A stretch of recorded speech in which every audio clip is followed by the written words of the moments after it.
I love to listen to contemporary Christian music, especially in my car at very high volumes. But I love that my car shows me on a screen the name of the song being played and also the name of the band. And I get very excited when I see the words "We Are Messengers" on my screen because, well, I love the band, We Are Messengers, but also because it's a really great reminder. And I need to take time to remember we are messengers. Our pastor spoke this past Sunday about Jesus being sent from heaven with the message that God's love and God's kingdom is for everyone.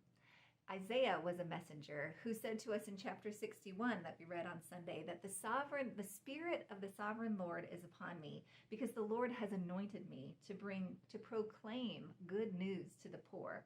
He talks about how he was sent to bind up the brokenhearted, to proclaim freedom and deliverance, to comfort those who mourn.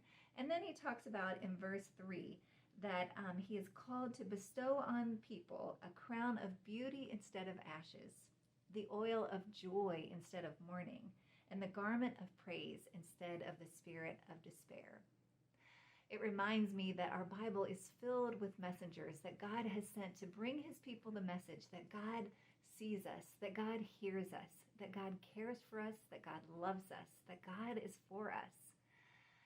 And Jesus is the ultimate messenger in that God became flesh so that he could be among us and deliver to us his message that his kingdom is for each of us, that he loves us, that he is for us.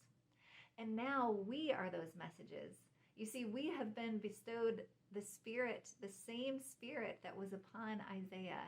That same Spirit is on all of us and has anointed each of us to be the messengers, to proclaim the good news to the poor, to bind up the brokenhearted, to comfort those who mourn, to provide for those who grieve, and to bestow on people a crown of beauty instead of ashes, and an oil of joy instead of mourning, and a garment of praise instead of a spirit of despair. You see, we are messengers when we speak life to those around us, when we point out the joy and the goodness in this life, when we shine our light in the darkness to those around us. We are the messengers.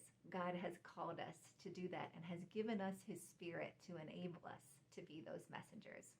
And so it's our job to surprise people with God's kindness, to overwhelm people with God's goodness. So may we be faithful to do that. We are messengers.